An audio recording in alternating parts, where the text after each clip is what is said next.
तो चलिए जीवन काल को हम क्या करते हैं पिक्चर के द्वारा और अच्छे से समझते हैं। ठीक है, जैसे आप यहाँ पर देख सकते हैं हाथी, ये सारा क्या है जीवन काल है, मतलब कि अलग अलग जीव का अलग अलग जीवन काल होता है ना। कुछ कम समय के लिए, जैसे हमने बताया, मैंने बताया था कि कुछ जीव कम समय के लिए जिंदा रहते हैं, वर्ष के लिए, कुछ क्या बोलते हैं एक दिन के लिए, है ना, कुछ क्या रहते हैं वर्षों तक जीते हैं। तो इस पिक्चर से आपको और अच्छे से क्लियर हो जाएगा।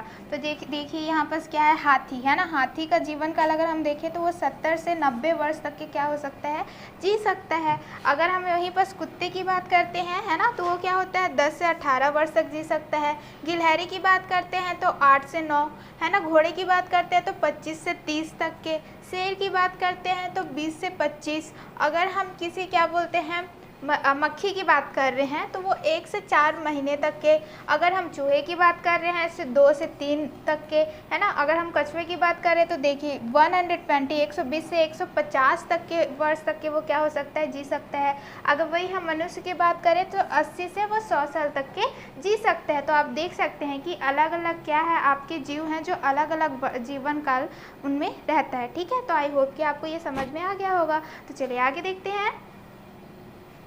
ठीक है, तो जितने भी हमने टॉपिक देखे हैं ना उससे रिलेटेड कुछ क्या है यहाँ पर क्वेश्चन दिए गए हैं जिन्हें हमें क्या करना है, सॉल्व करना है। तो चलिए स्टार्ट करते हैं। सबसे पहले क्या है, रिक्त स्थानों की पूर्ति कीजिए। तो पहले ये बोला गया है छुई मुई का पौधा स्पर्श के प्रति ब्लैंक होता है ना। जैसे ही आप छुई मुई पौधे को क्या करेंगे, टच करेंगे, स्पर्श करेंगे तो वो क्या हो जाता है, मुरझा जाता है। तो ये किसका एग्जाम्पल था, हमारा संवेदनशीलता का, है ना। तो यहाँ पर क्या लिखेंगे, संवेदनशीलता। तो यहाँ पर आप छुई मुई का पौधा स्पर्श के प्रति संवेदनशील होता है। ठीक है, क्लियर इतना? आई होप कि आपको ये समझ आ गया होगा। गोंद पौधे का ब्लैंक पदार्थ है ना। मतलब यहाँ पर क्या है, जैसे कि गोंद के पौधे रहते हैं, जो गोंद बाहर निकलता है उससे वो क्या है, उसका एक्चुअली में अपशिष्ट है ना, वो उसका कुछ काम नहीं आता, इसलिए वो कैसा पदार्थ है, अपशिष्ट पदार्थ है, इसलिए वो उसको क्या करता है, बाहर निकाल देता है। श्वसन क्रिया में पौधे ब्लैंक ग्रहण करते हैं तथा ब्लैंक त्यागते हैं। तो हमें तो ये पहले से ही पता है कि जब क्या करते हैं हम लोग, श्वसन करते हैं पौधे, तो वो कौन सा गैस को लेते हैं, ऑक्सीजन को लेते हैं, और कौन सा गैस को निकालते हैं, कार्बन डाइऑक्साइड को निकालते हैं। ठीक है, बीज से पौधे का बनना सजीवों में ब्लैंक क्रिया को प्रदर्शित करता है। जैसे हमने पढ़ा था कि क्या बोलते हैं, पौधे क्या करते हैं, बीज रहता है, बीज से फिर से क्या होते हैं, न्यू पौधे उगते हैं। तो ये किसका एग्जाम्पल रहता है, ये कौन सा क्रिया को बताता है, प्रजनन का, है ना। तो यहाँ क्या आ जाएगा, प्रजनन। फिर पांचवा क्या है, जंतु उत्सर्जन क्रिया में ब्लैंक पदार्थों को छोड़ते हैं। सभी जो जंतु रहेंगे, है ना, उत्सर्जन में क्या करते हैं, जितने भी उनके गंदा वाले पार्ट रहते हैं जो उनके काम नहीं आते उसको वो बाहर निकालते हैं, और उसे हम क्या कहते हैं, अपशिष्ट। तो वो क्या करते हैं, जितने भी अपशिष्ट पदार्थ होते हैं उसे निकालते हैं। तो आई होप कि आपको रिक्त स्थानों की पूर्ति अच्छे से समझ में आ गई होगी। चलिए एक और अभ्यास करते हैं। ठीक है, ये क्या है, उचित संबंध जोड़िए। आपको क्या करना है, यहाँ क से ख में क्या करना है, उचित संबंध जोड़ना है। तो पहला क्या है, वृद्धि। वृद्धि का मतलब क्या होता है, शरीर का आकार बढ़ना, है ना। अभी आप क्या है, 6th स्टैंडर्ड में है, धीरे धीरे आप जैसे जैसे कक्षा में आगे बढ़ते जाएंगे आपका क्या रहेगा, शरीर भी बढ़ता जाएगा। तो इसका सही क्या है, आपका शरीर का आकार बढ़ना। फिर आता है प्रजनन, है ना। प्रजनन मतलब क्या होता है, अपने समान जीव उत्पन्न करना, है ना। मतलब कि जैसे कुत्ता रहता है तो अपने ही समान क्या होता है, कुत्ता पैदा करता है। बिल्ली को आप देखेंगे तो वो बिल्ली ही पैदा करता है। तो अपने ही समान क्या करता है, जीव को उत्पन्न करता है। तो सही उत्तर क्या हो जाएगा, प्रजनन का अपने समान जीव उत्पन्न करना। फिर आता है तीसरा पोषण। पोषण मतलब क्या होता है, भोजन करना, है ना, भोजन। तो इसका सही उत्तर क्या हो जाएगा, भोजन करना। अब भोजन करेंगे आपको ऊर्जा मिलेगी और आप अपना कार्य कर सकते हैं। फिर आता है उत्सर्जन। उत्सर्जन का क्या हो सकता है, हानिकारक पदार्थों का शरीर से बाहर निकालना, है ना। जो भी आपका क्या रहता है, हानिकारक पदार्थ होता है, जब आप भोजन करेंगे तो बहुत सारी चीज़ें क्या होते हैं, ऐसे पदार्थ भी बन जाते हैं जो क्या रहते हैं, हमारे बॉडी के लिए हानिकारक रहते हैं, तो उसको बाहर निकालते हैं। और जो बाहर निकालने की प्रक्रिया रहती है उसको क्या कहते हैं, उत्सर्जन। ठीक है, संवेदनशीलता, है ना। तो संवेदनशीलता मतलब क्या होता है कि आप कुछ भी आपके आसपास हो रहा है उसमें आप रिएक्शन दोगे, ठीक है। तो ये क्या हो सकता है, धमाके के सुनकर चौंक जाना, है ना। जैसे कि बाय चांस आपका बॉम्ब फूट गया आगे में, तो आप क्या हो जाएगा, चौंक हो जाओगे। तो वो क्या है, आपका एक संवेदनशीलता है, ठीक है। तो यहाँ पर उसका क्या हो जाएगा, धमाके को सुनकर चौंक जाना। तो आई होप कि आपको ये उचित संबंध बनाइए भी आपको समझ में आ गया होगा। तो चलिए नेक्स्ट अभ्यास देखते हैं, ठीक है। निम्नलिखित को सजीव व निर्जीव में वर्गीकृत कीजिए, ठीक है। तो आपको क्या करना है, जो सजीव है उसको अलग रखना है, जो निर्जीव है उसको अलग रखना है। तो चलिए पहले सजीव देख लेते हैं। तो सजीव में कौन कौन आएंगे आपके, मोटर नहीं आएंगे, मोर आएगा, कोयल आएगा, नल नहीं आएगा, नेवला आएगा, ठीक है, पंखा नहीं आएगा, कछुआ आएगा,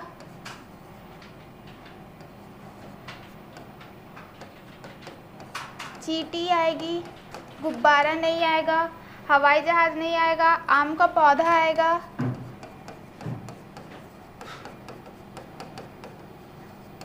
ठीक है, विज्ञान की पुस्तक नहीं आएगी, बीज आएगा, है ना, और आपका अंडा आएगा, ठीक है। क्लियर इतना, वो सजीव है। अंडा को अगर क्या रखेगा, अगर मुर्गी का अंडा है, अगर मुर्गी उसके ऊपर बैठेगी तो वो क्या हो जाएगा, फिर से उसमें से चूजा निकलेगा, इसलिए हम उसको किस में रखे हैं, सजीव में रखे हैं, ठीक है। फिर आता है निर्जीव, है ना। तो जो भी बचा वो सारे क्या हैं, आपके निर्जीव हैं। जैसे कि आपका हो गया मोटर, है ना, आपका हो गया कार, आपका हो गया नल, पंखा, गुब्बारा, हवाई जहाज,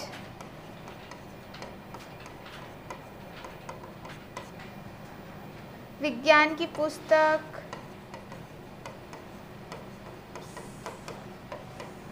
ठीक है। तो आई होप कि आपको समझ में आ गया होगा, ठीक है, कि कौन कौन सा सजीव होगा और कौन कौन सा आपका निर्जीव होगा।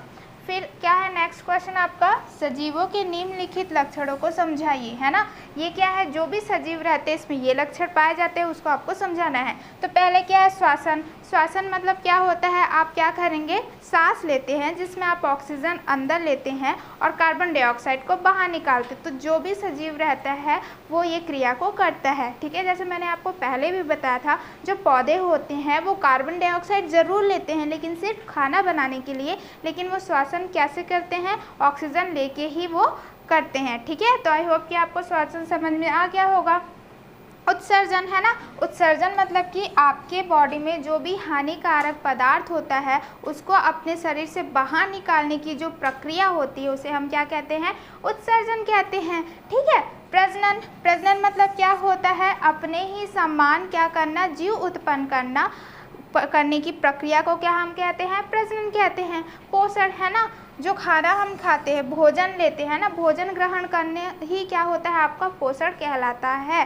तो आई होप कि आपको ये सारे लक्षण समझ में आ गए होंगे, ठीक है। तो चलिए आगे देखते हैं।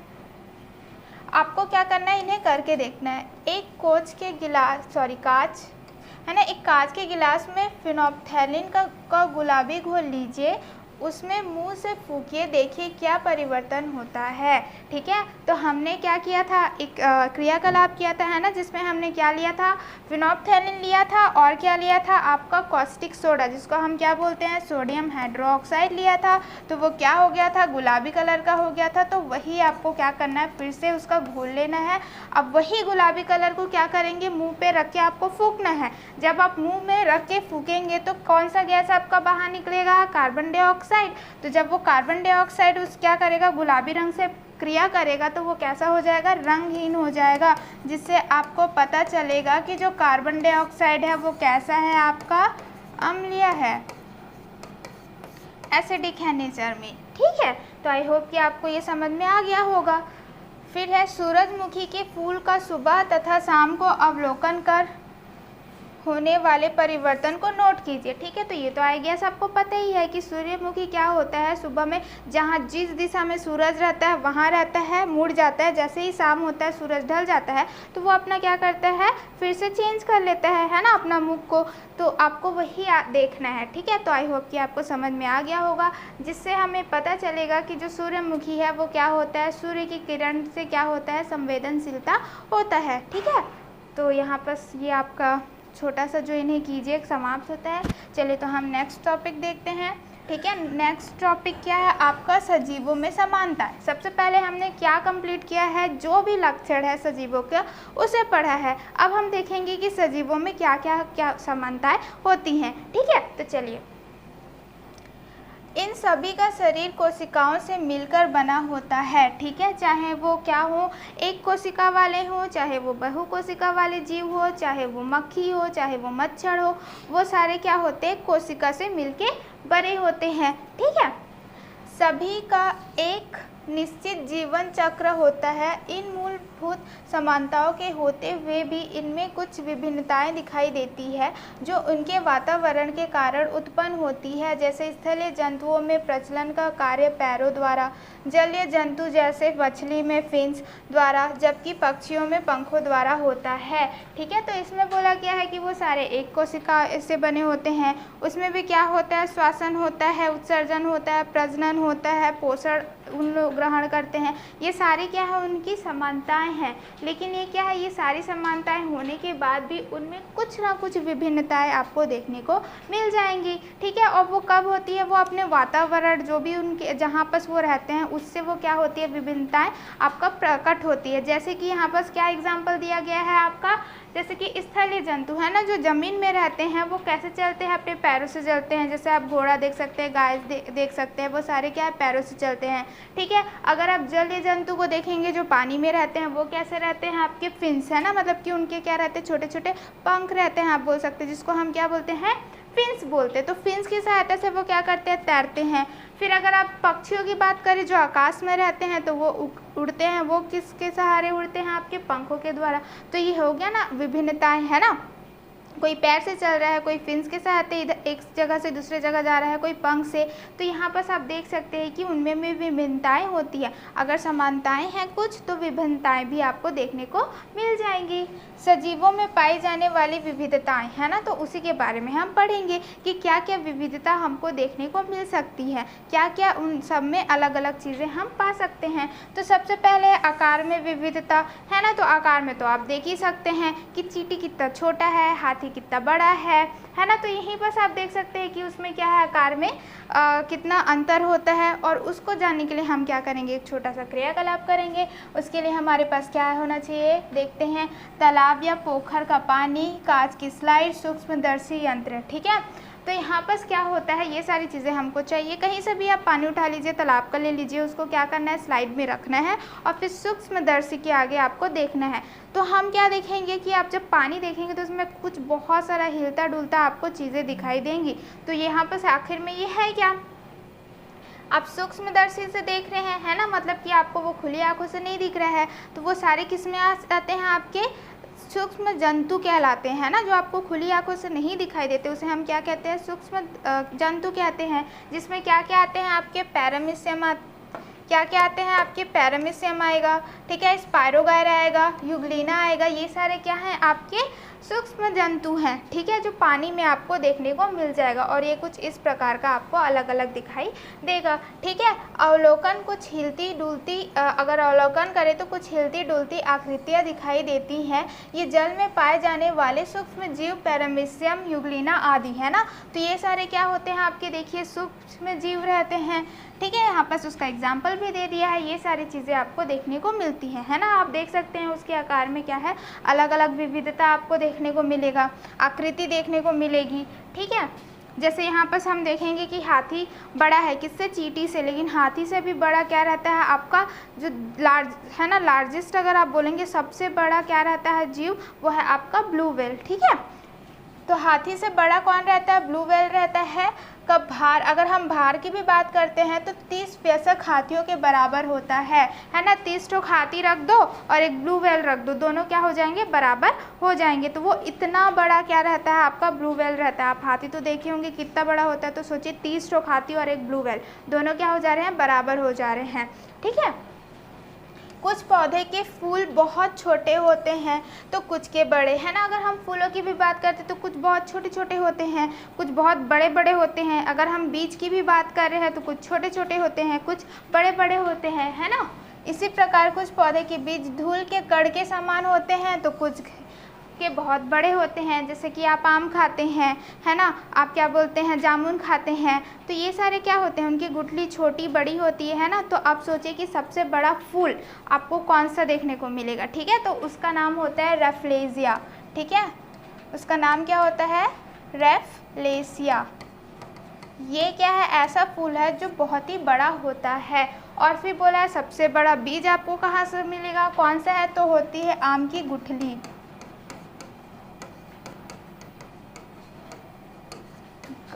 ठीक है, ये गा है, गुठली, आम की गुठली। ठीक है, तो सबसे बड़ा फूल कौन सा है, रेफ्लेसिया। सबसे बड़ा गुठली कौन सा है आपका, आम की, सॉरी बीज कौन सा है, आम की गुठली। आई होप कि आपको समझ में आ गया होगा कि आकार में कैसे विविधताएं देखने को आपको मिल जाएंगी। ठीक है, तो अब भोजन में विविधता देखते हैं। ठीक है, आप खुद जानते हैं कि आप, अगर आपके भाई बहन हैं, आपको कुछ खाना पसंद है, उनको कुछ खाना पसंद है ना, तो आप देख सकते हैं कि आप ही के घर में कैसे भोजन को लेकर विविधता होती है। तो यहाँ इस दुनिया में तो बहुत सारे अलग अलग जीव जंतु हैं, तो वो सब क्या करते हैं, अलग अलग चीज़ें खाते हैं। ठीक है, तो चलिए उसके बारे में पढ़ेंगे। ठीक है, कि भोजन की में विविधता कैसे होती है।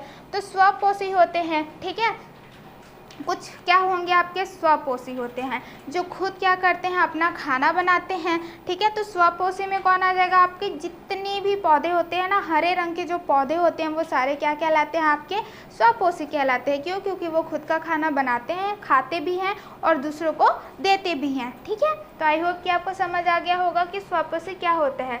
जो स्वयं भोजन नहीं बना,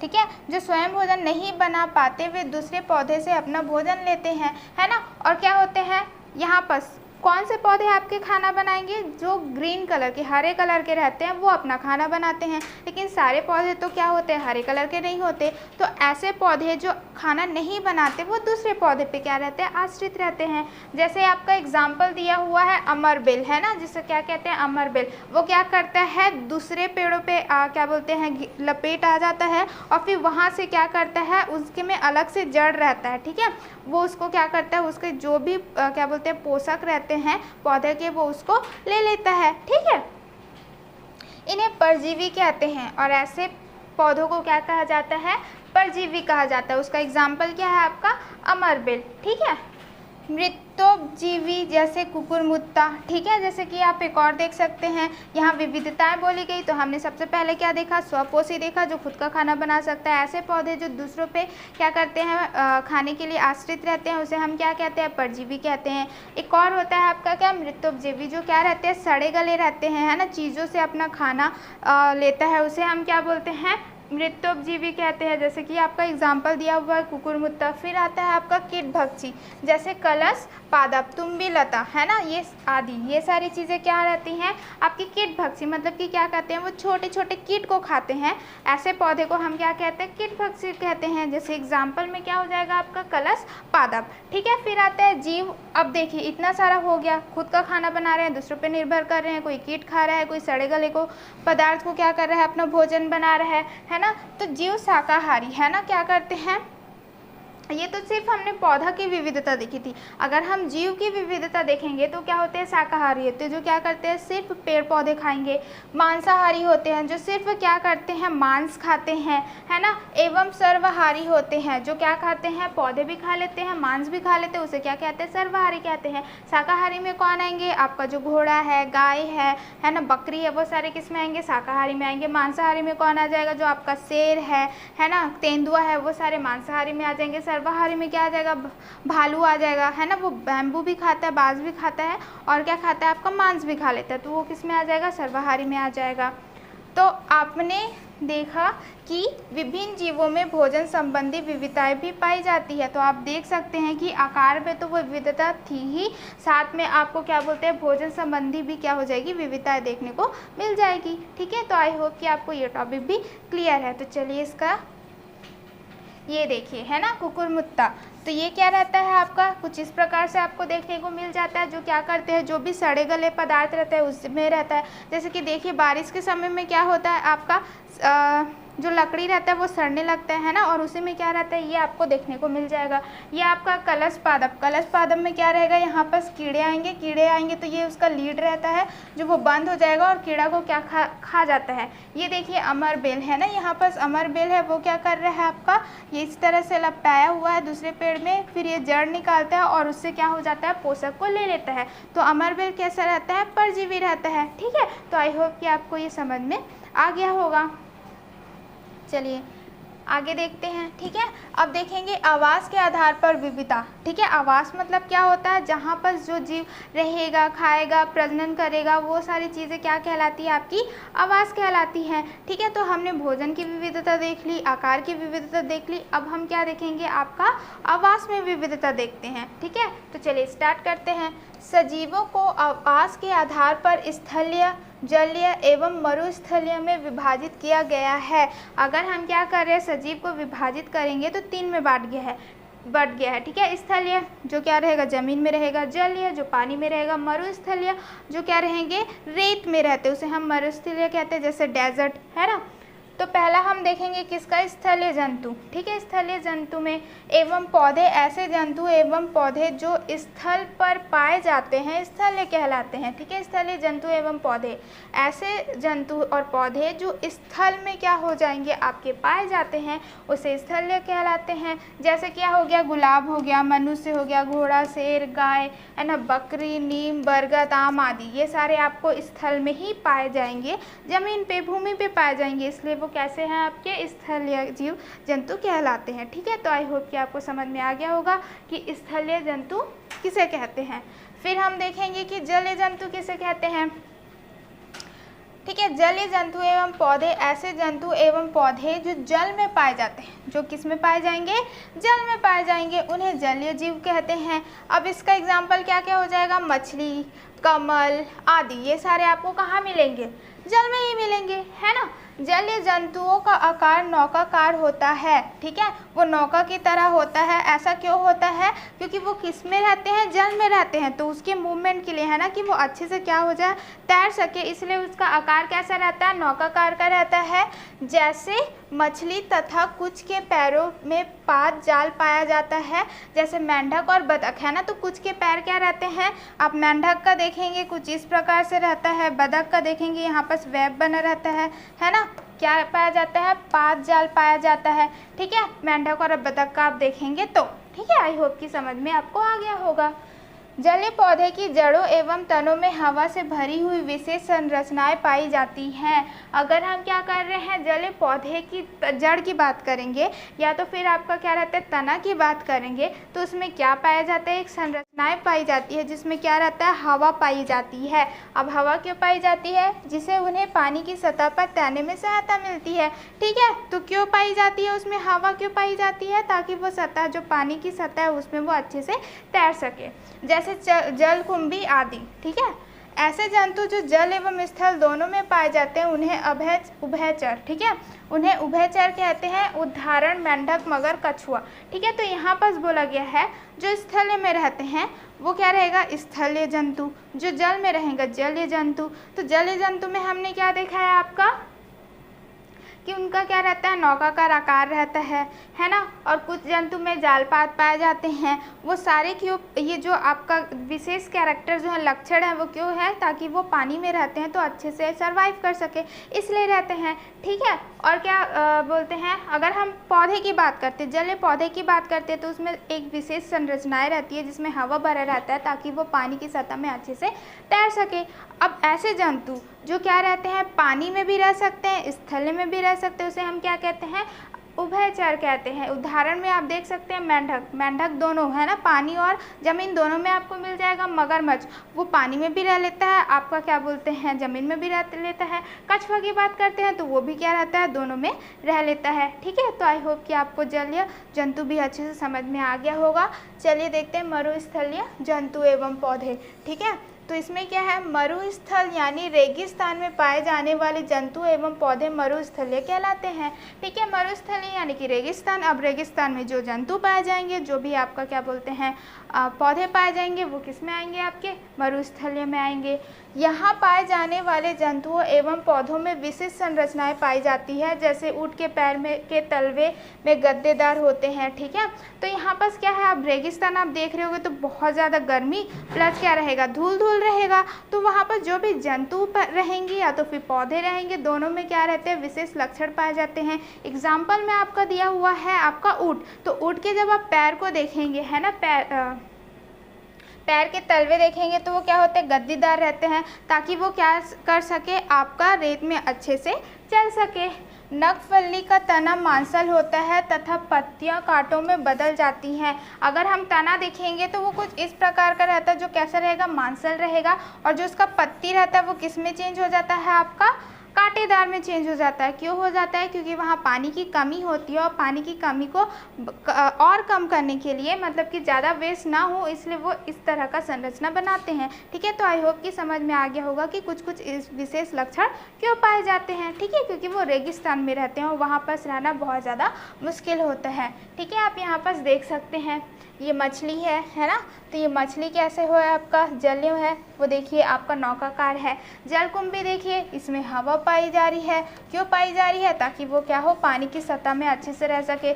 जब हम नागफनी देख रहे हैं तो ये देखिए, ये क्या है, मांसल है, और ये जो उसका है ना पत्तियां हैं वो क्या है, आपका कांटे में चेंज हो गया है। ठीक है, तो आई होप कि आपको ये अच्छे से समझ में आ गया होगा कि आवाज़ के आधार पर विविधता कैसे कैसे होती है। ठीक है, तो जो भी हमने पढ़ा है उसके रिलेटेड फिर से कुछ क्वेश्चंस है, तो चलिए उसे हम क्या करते हैं, हल करते हैं। तो पहला क्या है आपका, आपके द्वारा देखे गए किसी मरुस्थलीय व जलीय पौधे का चित्र बनाइए। ठीक है, तो आपको क्या करना है, किसी मरुस्थलीय है, जलीय है पौधे का आपको क्या करना है, इस चित्र बनाना है। ठीक है, तो आप कैक्टस बना सकते हैं कुछ इस प्रकार का, है ना, उसके ऊपर जैसे ही हमने अभी देखा है इस प्रकार से आप बना सकते हैं। ये मरुस्थलीय हो गया। ठीक है, अगर आपको क्या करना है, जलीय पौधा बनाना है, तो अभी हमने कुछ देखा था ऐसा फूला हुआ था, वैसे ही आप क्या कर सकते हैं, बना सकते हैं। ठीक है, इस प्रकार से आप देख के बना सकते हैं। फिर आता है क्या, उचित संबंध जोड़िए। तो आपको क्या करना है, अमरबेल, तो अमरबेल हमने क्या देखा था, क्या पढ़ा था, जस्ट कि वो परजीवी होते हैं, है ना, तो ये किससे हो जाएगा, परजीवी से हो जाएगा। कुकुरमुत्ता है ना, हमने क्या देखा था, वो मृत्युपजीवी है, मतलब कि वो क्या रहता है, सड़े गले में क्या रहता है, अपना भोजन लेता है। तो कुकुरमुत्ता कैसा है, आपका मृत्युपजीवी है। फिर आता है जलकुंभी, जलकुंभी हमने कहाँ देखा था, जल में देखा था, है ना, तो ये कैसा हो जाएगा, जलीय पौधा है। खरगोश है ना, खरगोश आप देखते हैं तो वो क्या खाता है, सिर्फ ग्रास खाता है, तो वो कैसा है, आपका शाकाहारी है। ठीक है, तो आई होप कि आपको ये सही उचित संबंध जोड़िए समझ में आ गया होगा, और आप चित्र किसी भी आप क्या कर सकते हैं, बुक से देख के बना सकते हैं। ठीक है, आप कमल भी बना सकते हैं। आई होप कि आपको ये क्लियर है। तो चलिए नेक्स्ट टॉपिक देखते हैं। नेक्स्ट टॉपिक है वर्गीकरण की आवश्यकता, है ना। तो अब देखिए इतने सारे हमने पढ़े, उसे हमने भोजन के आधार पे अलग अलग कर दिया, उसके आकार पे अगर हम अलग अलग कर रहे हैं, ठीक है, उसके क्या बोलते हैं, आवाज़ के हिसाब से भी अलग अलग कर रहे हैं, फिर भी बहुत सारे क्या हो जाते हैं, जीव जंतु हो जाते हैं, जिसे पढ़ना बहुत ही ज़्यादा मुश्किल हो जाता है। इसलिए हमें क्या करना पड़ता है, सारे जीव जंतु को पढ़ने के लिए हम अच्छे से पढ़ सके, इसलिए हमें क्या करना पड़ जाता है, उसको वर्गीकृत, है ना, अलग अलग वर्ग में बांटना पड़ जाता है। तो देखते हैं कि आखिर में उसकी आवश्यकता हमें पड़ी ही क्यों। ठीक है, थोड़ा सा मैंने बता दिया है, इसे पढ़ेंगे तो और अच्छे से जान जाएंगे। हमारे चारों ओर विभिन्न प्रकार के जीव पाए जाते हैं। आपको तो पता ही है कि आसपास देखोगे बहुत सारे जीव जंतु, आपको चींटी, मच्छर, मक्खी, है ना, मकड़ी, ये सारे देखने को मिल जाएंगे, जिनकी संरचना भिन्न भिन्न होती है। आप देख सकेंगे कि उसकी जो संरचना भी रहती है वो अलग अलग रहती है ना। इन सभी जीवों का अलग अलग अध्ययन करने में कठिनाई होती है। तो सबको अलग अलग अध्ययन करोगे तो क्या हो जाएगा, बहुत ज़्यादा कठिनाई होगी। कब इतने सारे तो करोड़ों है ना, सारे जीव जंतु है, अलग अलग आप कैसे उसका अध्ययन कर सकते हो। यदि हम समान गुण वाले जीवों को एक वर्ग में रख दें, है ना, तो यहाँ पर बोला जा रहा है कि जितने भी समान गुण वाले जीव हैं उसको अगर हम एक वर्ग में रख देते हैं तो एक जीव का अध्ययन करने से उस वर्ग के अन्य जीवों का भी सामान्य जानकारी प्राप्त हो जाती है। ठीक है, तो अगर हम क्या करेंगे, कोई सभी, जैसे कि हम पक्षी बोल रहे हैं तो पक्षी को एक अलग वर्ग में कर देते हैं, तो हमें क्या पता, पक्षी उड़ती है, पक्षी के चोंच होते हैं, है ना, और क्या बोलते हैं वो बीज खाती है, कीड़े खाती है, तो उसको हम एक अलग वर्ग में रख दे रहे हैं और सिर्फ एक पक्षी का हम क्या करेंगे, अध्ययन करेंगे। जो बेसिक सा नॉलेज है, जैसे उड़ना, उसमें क्या बोलते हैं पंख में फैदर पाई जाती है, ये सारी चीज़ें सारे पक्षियों में पाई जाएगी, तो उसका अध्ययन करना क्या हो जाएगा, हमारे लिए सरल हो जाएगा। इसलिए हम क्या करते हैं, उसे वर्ग में बांट देते हैं। ठीक है, इस प्रकार अध्ययन की सुविधा के लिए जीवों के वर्गीकरण की आवश्यकता होती है। तो उनके अच्छे से अध्ययन करने के लिए हम क्या करते हैं, उसे वर्गीकृत करते हैं। ठीक है, तो आई होप कि आपको समझ में आ गया होगा कि हम क्यों जीव जंतु को क्या करते हैं, वर्ग में बांट देते हैं। ठीक है, तो चलिए कि कैसे हम वर्ग में बांटने से क्या बोलते हैं हमें पता चलेगा, उसका अध्ययन हम कैसे आराम से कर सकते हैं, देखते हैं। तो सबसे पहले क्या है, सजीवों का वर्गीकरण, है ना। तो कैसे हम वर्गीकरण करते हैं, तो सबसे पहले हम क्या करेंगे, सभी जीवों को दो वर्गों में बांटा गया, जितने भी जीव हैं उसको दो वर्ग में बांट दिया गया। पहला क्या है, पौधा, दूसरा क्या है, जंतु, है ना। तो पौधा मतलब कि जो क्या बोलते हैं अपना खाना खुद बना लेता है, ग्रीन कलर का रहता है, ये सारा एक ही जगह पे खड़ा रहता है, ये पौधे आ गए। फिर आता क्या है आपका जंतु, है ना। जंतु पूरा मतलब कि उसमें आप छोटे से कीड़े से लेके आपका ब्लू व्हेल भी क्या आ जाएगा, आपका जंतु में आ जाएगा। तो पहले पौधे की बात करते हैं। पौधों का वर्गीकरण पौधों के आकार लेने की प्रकृति, है ना, और वह जीवन अवधि के आधार पर उनका वर्गीकरण किया जा सकता है। तो आधार क्या क्या बनाया गया है कि अब पेड़ भी तो बहुत सारे हैं, पौधे भी बहुत सारे हैं, तो उनका भी हम क्या कर सकते हैं, सिर्फ हम नॉर्मल ही बताएंगे तो क्या बताएंगे कि जो पौधे हैं वो अपना खाना बनाते हैं, एक जगह पे रहते हैं, ये है सामान्य है। लेकिन सब तो ऐसा नहीं होते हैं, है ना। तो उनको क्या किया, फिर से वर्गीकृत कर दिया। क्या क्या आधार बनाया गया कि उसका आकार कैसा है ना, पोषण लेने की प्रकृति कैसी है, जीवन अवधि कितनी है, 1 साल जीता है, 2 साल जीता है ना, या तो फिर क्या बोलते हैं 6-6 महीने जिएगा, बहुवर्ष जिएगा, ऐसे। और जीवन अवधि क्या है, उसको आधार बना के उसे भी वर्गीकृत कर दिया गया। कहाँ क्या क्या किया गया, शाक में, ठीक है, फिर झाड़ी में, वृक्ष में और लता में। ठीक है, तो 4 में उसने क्या कर दिया गया है, वर्गीकृत कर दिया। तो देखते हैं, आप पहले ये पिक्चर अच्छे से देख लीजिए। ये शाक है ना, ये क्या है आपका झाड़ी है, ये वृक्ष इस प्रकार का होता है, लता इस प्रकार का होता है, और उसको और अच्छे से हम आगे देखते हैं। तो इन्हें 4 श्रेणियों में बांटा गया। ठीक है, तो उसका आधार बना के 4 श्रेणियों में बांट दिया। पहले होता है शाक। तो शाक देखते हैं आखिर होता क्या है, ये छोटे आकार के पौधे होते हैं। जैसे हमने यहाँ पर देखा था कि ये छोटे आकार के पौधे होते हैं और जिनका तना मुलायम हरा होता है। ठीक है, और जिनका क्या रहता है, जो तना रहेगा, यहाँ पर जो तना है वो क्या रहेगा, मुलायम रहेगा, छोटा रहेगा। जैसे कि आप क्या करते हैं, धनिया पत्ती खाते हैं, धनिया पत्ती का क्या रहता है, तना मुलायम रहता है, ऐसे तोड़ोगे तो टूट जाता है। जिसका जीवन काल 1 वर्ष से अधिक नहीं होता, और वो कितना रह सकते हैं, सिर्फ 1 साल तक के जिंदा रह सकते हैं, अतः इन्हें 1 वर्षीय पौधा कहते हैं। इसलिए इसे क्या कहते हैं, 1 वर्षीय पौधा कहते हैं। 1 साल से ज़्यादा रहेगा नहीं, इसलिए वो 1 वर्षीय पौधा है। ठीक है, वो आकार में छोटे रहेंगे, उसका तना मुलायम होता है और वो हरा रहेगा। जैसे उदाहरण में आप धनिया, गेहूं, धान, ये सारे किस में आते हैं, आपके शाक में आते हैं। ठीक है, तो आई होप कि समझ में आ गया होगा कि शाक क्या होता है। फिर आता है आपका झाड़ी। तो झाड़ी में क्या रहता है, ये मध्यम ऊंचाई के पौधे होते हैं। ठीक है, तो ये क्या आ जाएगा आपका, मध्यम ऊंचाई के पौधे आपको देखने को मिलेंगे। प्लस ये क्या रहेगा, जिनके तने शाक की तुलना में अधिक कड़े होते हैं। अगर हम क्या कर रहे हैं, शाक और झाड़ी की तुलना करते हैं, जैसे कि आपका क्या है, रोज़ प्लांट है ना, गुलाब का अगर आप पेड़ देखोगे तो धनिया का देखो तना, और आप क्या बोलते हैं गुलाब का तना देखो, तो वो कैसे होते हैं, कड़े होते हैं। इनका जीवन 1 से अधिक वर्षों का होता है, अतः इन्हें बहुवर्षीय पौधे कहते हैं। तो यहाँ पर क्या बोला गया है कि ये जो झाड़ी होते हैं इनका जीवन क्या है, 1 से अधिक वर्ष तक होता है, इसलिए हम इसे क्या कहते हैं, बहुवर्षीय कहते हैं। जैसे एग्जाम्पल क्या है आपका, उदाहरण में गुलाब, बेशरम, बेर, ये सारे क्या है, झाड़ी के अंदर आते हैं।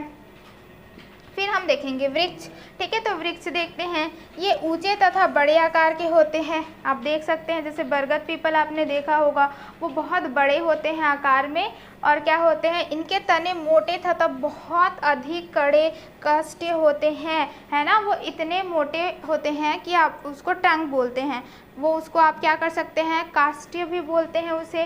वृक्ष बहुवर्षीय पौधे हैं, जैसे आम, इमली, बरगद, पीपल, नीम। ठीक है, तो अगर हम क्या कर रहे हैं, वृक्ष भी क्या है आपका बहुवर्षीय है, जैसे कि आम हो गया, आप देख सकते हैं कई सालों तक वो जिंदा रहता है, इमली हो गया, बरगद हो गया, पीपल हो गया, नीम हो गया। ठीक है, तो आई होप कि आपको ये तीनों अच्छे से समझ में आ गई होगी। अब हम देखेंगे क्या, लता, जिसे हम क्या कहते हैं, आरोही भी कहते हैं। ठीक है, आरोही, जिसे हम बेल या लता कहते हैं। तो इन पौधे का तना लंबा किंतु कमज़ोर होता है। तो ये क्या रहता है, आपका जो पौधा रहता है वो, उसका जो तना रहता है वो लंबा तो रहेगा लेकिन बहुत ज़्यादा क्या रहता है, कमज़ोर रहता है। अतः ये किसी आधार के सहारे ऊपर चढ़ते हैं, और ये क्या रहता है, इसको किसी न किसी सहारे की ज़रूरत रहती है। अब तना बहुत ज़्यादा कमज़ोर है तो वो अपने आप को खड़ा नहीं रख सकता, तो उसको ऊपर जाने के लिए क्या चाहिए रहता है, सहारा की ज़रूरत रहती है। ठीक है, इनका जीवन काल 1 वर्षीय, यहाँ पर बोला जा रहा है जो तना का रहता है वो या तो फिर 1 वर्षीय हो सकता है, द्विवर्षीय हो सकता है, 2 साल का हो सकता है, बहुवर्षीय या 2 साल से अधिक का भी हो सकता है। ठीक है, उदाहरण में मटर हो गया, लौकी हो गई, तुरई हो गई, कुमड़ा हो गया, बैगनविलिया हो गया, ये सारे किस में आते हैं, आपके तना में तना बोलती हूँ, लता में आते हैं। ठीक है, तो आई होप कि आपको साग, झाड़ी, क्या बोलते हैं, वृक्ष और लता सब में क्या हो गया होगा, समझ आ गया होगा कि कैसे कैसे विभिन्नताएं देखने को मिलती हैं। ठीक है, तो जो हमने पढ़ा है ना, पौधे का जो हमने वर्गीकरण किया है, तो उसके एक एक्टिविटी है, क्या है, अपने आसपास के कुछ पौधे का अवलोकन करें तथा प्राप्त निष्कर्षों को सारणी 7.2 में लिखना है। ठीक है, आसपास आप देख सकते हैं और फिर आपको लिखना है कि कैसे हैं। तो सबसे पहला क्या है, आपका पौधे का नाम यहाँ पर हम लिखेंगे, फिर तने की विशेषताएं बताएंगे, मोटा होता है, पतला होता है, भूरा होता है, हरा होता है, मुलायम होता है, कठोर होता है, शाखाहीन होता है, शाखायुक्त होता है ना। तने की वृद्धि कैसी होती है, सीधी, भूमि के समांतरण, है ना। जैसे आप ग्रास को देखेंगे, है ना, वो क्या होता है, वो पौधे भूमि के समांतरण होता है। आधार के सहारे होते हैं कि नहीं, तने की ऊंचाई कम, मध्यम, अधिक, जीवन अवधि 1, द्वि या फिर बहुवर्षीय, पौधे का प्रकार शाख है, झाड़ी या वृक्ष, आरोही है। तो सबसे पहले हम क्या देखते हैं, चलिए धनिया, है ना। अगर हम धनिया देख रहे हैं तो वो क्या होता है, पहला तो वो पतला रहता है, मोटा नहीं रहता है। ठीक है, फिर हम क्या देखते हैं कि वो हरा रहता है, और उसके तने क्या रहते हैं, मुलायम होते हैं। ठीक है, शाखाहीन होता है, शाखा युक्त होता है, शाखा उसमें नहीं पाई जाती है। तने की वृद्धि क्या रहती है, सीधा रहता है। ठीक है, अगर ऊंचाई, तने की ऊंचाई बात करें तो क्या रहेगा, कम रहेगा। ठीक है, और धनिया कैसा रहता है आपका, 1 वर्षीय रहेगा, और इसको हम क्या कहते हैं, साग कहते हैं। ठीक है, फिर हम क्या लिख सकते हैं, कुम्हड़ा। कुम्हड़ा क्या रहता है, पतला रहता है ना। इसका क्या रहता है, हरा रहता है, तना मुलायम रहता है। ये क्या होता है, शाखा इसमें रहती है, तो शाखा नहीं, शाखा नहीं रहती। ठीक है, इसमें शाखा नहीं रहती है। और तना की वृद्धि क्या होती है, आधार के सहारे की ज़रूरत होती है ना।